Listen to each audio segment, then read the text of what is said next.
This is an ABC News special report.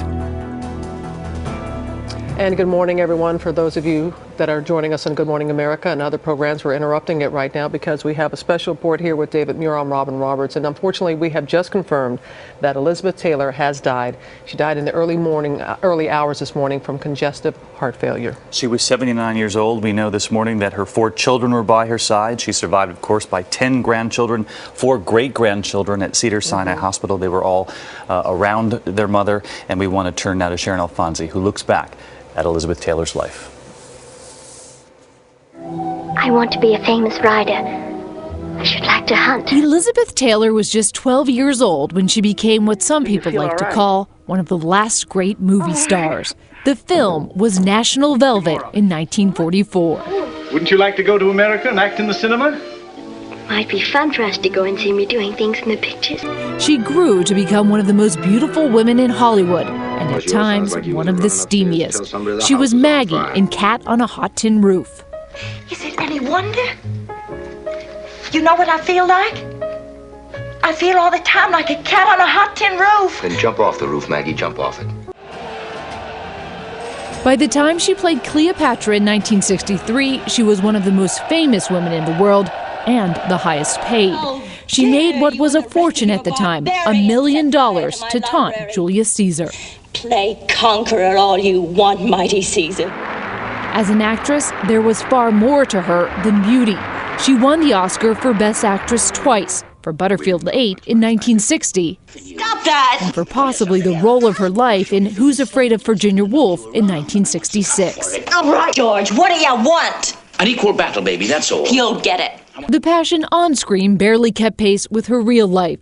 She married 7 men: Conrad Hilton, Michael Wilding, Mike Todd, killed in a plane crash, and the singer Eddie Fisher. Her stormy romance with Richard Burton, whom she met on the set of Cleopatra, was a drama all by itself. They married and divorced twice. She married U.S. Senator John Warner and finally Larry Fortensky, a construction worker she met in rehab at the Betty Ford Clinic.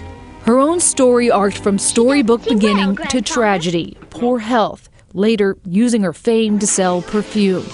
She also used her influence to raise millions of dollars to fight against AIDS.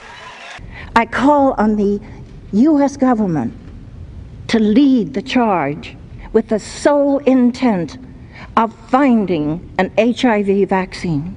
She was given the Oscar a 3rd time for her humanitarian work. But for all her accomplishments, Elizabeth Taylor will be remembered like this.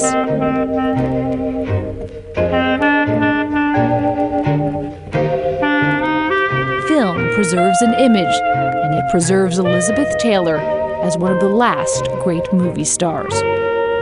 Sharon Alfonsi, ABC News. Hollywood beauty, inside and... Such a true legend, David, and her elegance and grace is unparalleled. And as word comes in this morning, we have a statement from her son, Michael Wilding, who said, "My mother was an extraordinary woman who lived life to the fullest with great passion, humor, and love. Though her loss is devastating to those of us who held her so close and so dear, we will always be inspired by her enduring contribution to our world." And he adds this: in addition to her remarkable body of work in film, he wants to take note of her brave and relentless advocacy in the fight against HIV/AIDS. And so that's why the family is asking, in lieu of flowers, that contributions be made to the Elizabeth Taylor AIDS Foundation. Again, very passionate in all that she did, both on and off screen. And so we're going to return now to regular programming. Some parts of the country, that is Good Morning America, and there will be a complete wrap-up tonight on World News with Diane Sawyer. And you can always get the latest anytime at abcnews.com. With David, I'm Robin here in New York. Have a good day, everyone. This has been a special report from ABC News.